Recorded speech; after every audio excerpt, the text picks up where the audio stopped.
بسم الله الرحمن الرحيم. السلام عليكم ورحمة الله وبركاته.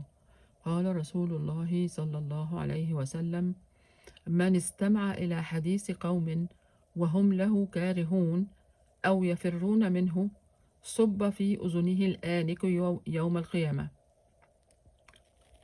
زي ما هو في الصورة كده إنه هو بيتصنت على حديث لناس هم مش عايزينه إن هو يسمعوا، وبعدين وهم كمان متضايقين كارهين ان هو يسمعوا. ف وبجح كمان، يعني هو مش مستخبي، لا ده هم شايفينه واقف من بعيد وبيسمع. ف ده من صحيح البخاري، وبيقول في الاخر ان هو هيصب في ودنه الرصاص السايح يوم القيامة.